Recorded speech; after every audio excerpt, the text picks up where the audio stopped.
Hey everyone, welcome to Daily English. If you want to speak English more confidently without complicated grammar lessons, this is the place for you. Grab your coffee, relax, and let's improve your English together.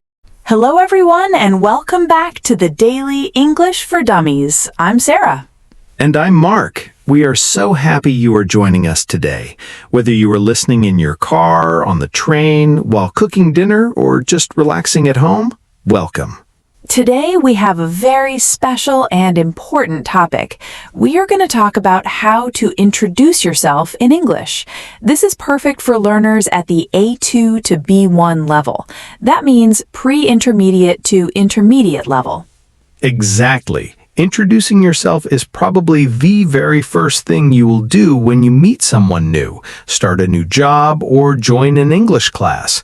People always say, "Tell me about yourself." And sometimes that simple question can make our minds go completely blank. Oh, absolutely. Even native speakers get nervous when someone says, "Tell me about yourself." It feels like a big question.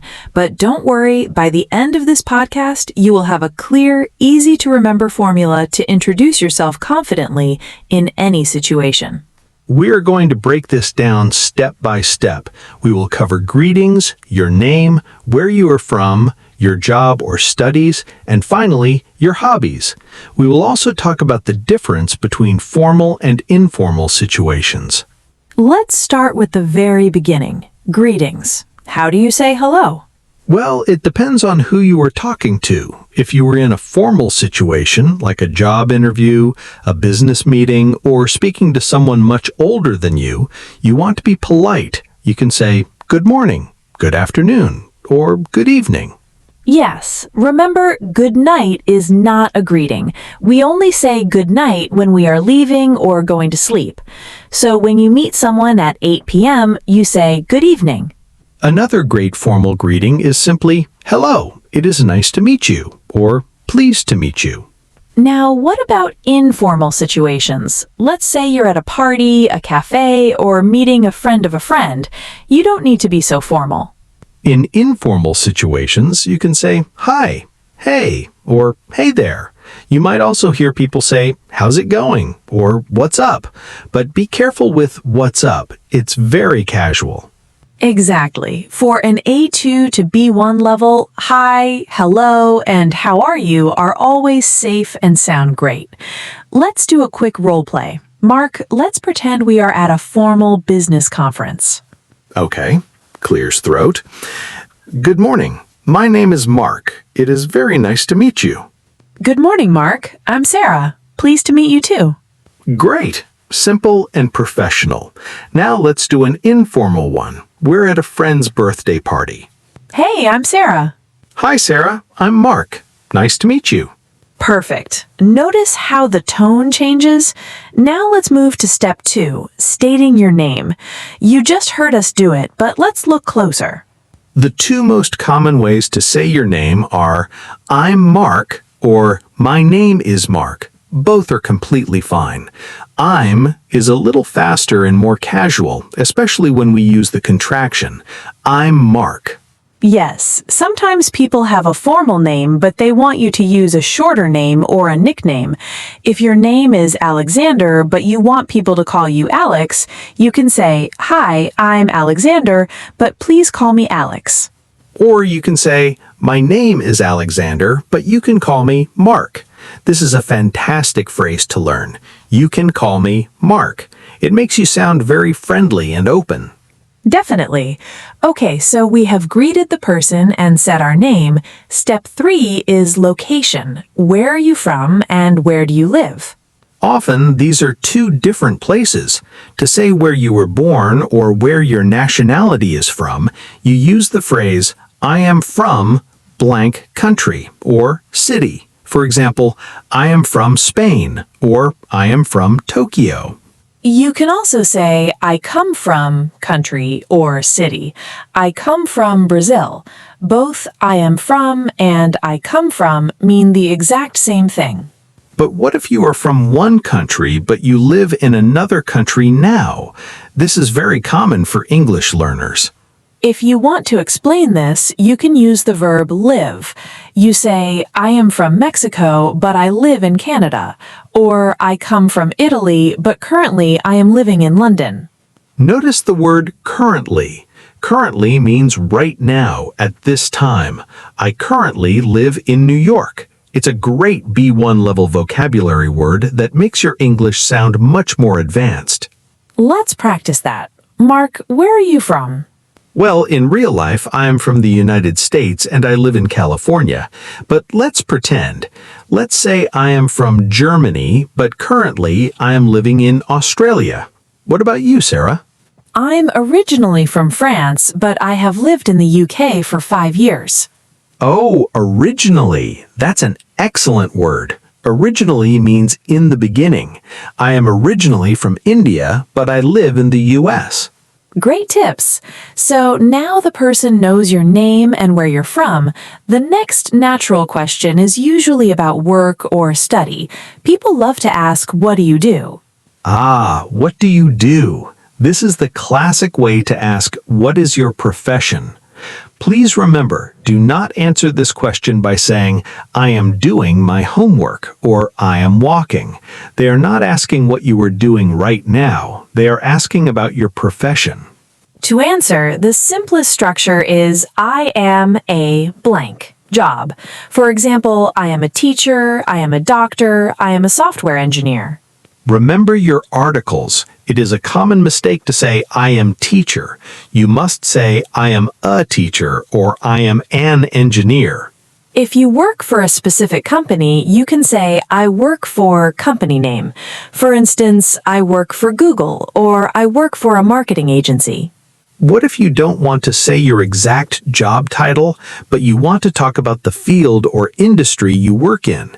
You can use the phrase, I work in. For example, I work in finance, I work in education, I work in sales. That's very useful. Now, what if you're not working? What if you're a student? If you were at university, you can simply say, I am a student. To give more detail, you can say what you were studying. I am studying biology at university. Or, I am a business student. If you're between jobs, looking for work, you can politely say, I am currently looking for a job, or I'm between jobs right now. Let's do another role play. I will ask you about your job. Hey, Sarah, it's great to meet you. What do you do? Hi, Mark. I work in marketing. I'm a social media manager for a small clothing brand. How about you? What do you do? I am an architect. I work for a design firm in the city center. See how natural that sounds? It's conversational. We give a little bit of information and then we ask the other person a question, like, how about you? Or what about you? This keeps the conversation going. Exactly. A conversation is like a game of tennis. You have to hit the ball back over the net. Don't just answer and stay silent. Always ask the other person about themselves, too. Okay, we've covered the formal details, name, location, and job. Now comes the fun part. Step 5, hobbies and free time. Talking about your hobbies is the best way to make friends and find things in common with people. When someone says, tell me about yourself, adding a little bit about what you love to do makes you interesting. How do we start talking about hobbies? You can use phrases like, in my free time, I like to, or when I'm not working, I enjoy. Be careful with the verb forms here. If you use like or enjoy, pay attention to the next verb. You can say, I like to read, or I like reading. Both are correct. But with enjoy, you must use the ing form. I enjoy reading. You cannot say, I enjoy to read. Good grammar tip, Mark. Let's give some examples. In my free time, I enjoy playing tennis and cooking Italian food. Or, I'm really into photography. To be really into something is a fantastic B1 idiom. It means you are very interested in it.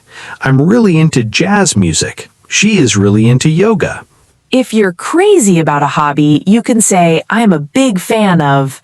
For example, I'm a big fan of football. I watch every match.